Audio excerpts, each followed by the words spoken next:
Moja Gorenjska. S Kitkom v svet pravljic.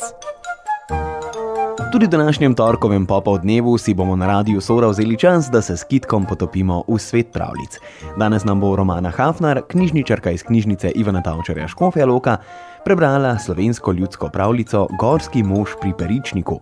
Pravljica je zapisana v knjigi 100 slovenskih ljudskih. Dolgo je tega, ko je eden gorskih mož prilomastil na sončne zelenice višjeka. Tako se imenujejo sončni gorski pašniki nad slapom Peričnikom.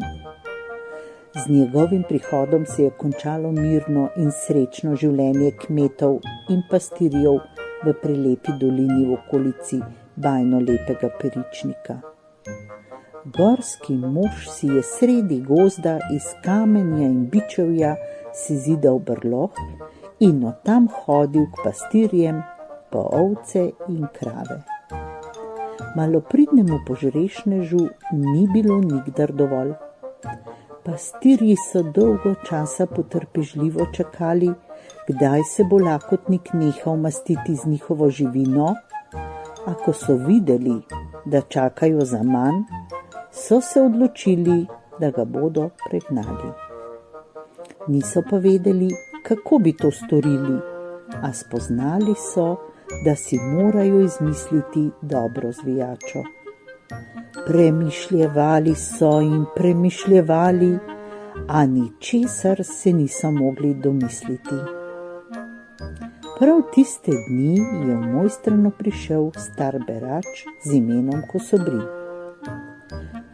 Čevlje je imel raztrgane in preluknjane, zato je odšel k vaškemu čevljarju in ga prosil, naj mu jih popravi. S cekinom ti ne bom plačal, z modrim nasvetom pa, je Kosobrin obljubil čevljarju. Mojstranški mojster Kopitar je imel zlato srce in spretne roke in hitro je popravil pošvedrane Kosobrinove čevlje.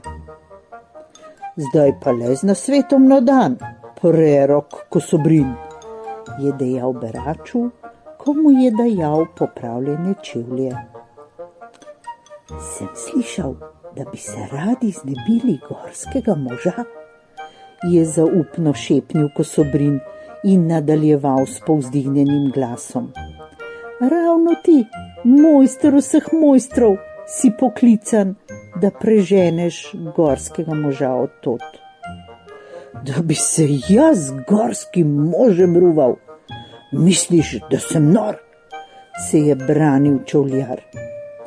Ne bo se ti treba tepsti z gorskim možem. Ureži in seši mu velikanski škoren in ga znotraj dobro namaži smolo, na dno pa položi hlebec kruha, kos slanine in bokal vina. Zakaj pa? Se je čudil mojster Kopitar. Da bo gorski mož šel v past, je skrivnostno namignil potujoči berač Kosobrin in že ga ni bilo več.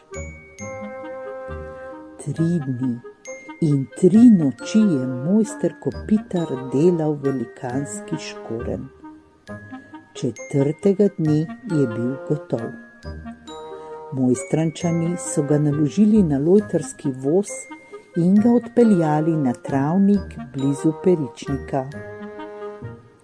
Gorski mož je kmalu zavohal slanino, prilomastil je do škornja in zlezel van.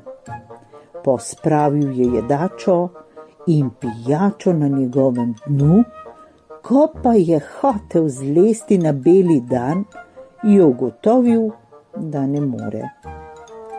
Kot muha na med se je ujel na smolo na dnu škornja. Zaman je napenjal mišice, čevljarska smola se je trdno kot klop držala njegovih nog. Pomagajte, pomagajte, je gorski mož klical na pomoč pastirje. Pastirji so pritekli iz svojih skrivališč in od veselja plesali okoli škornja, v katerega se je ujel gorski mož.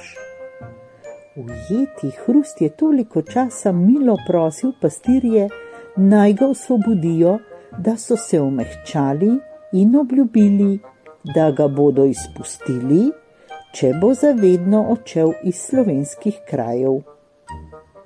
Obupani Hrust je to obljubil in pastirji so z noži prerezali škorenj in ga potegnili na prosto.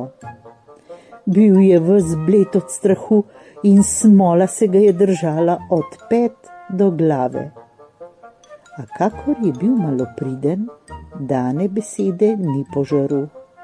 Še isto uro je podrl svoj brloh v višjaku in se zavedno poslovil od sončnih in sočnih zelenic vrh Peričnika.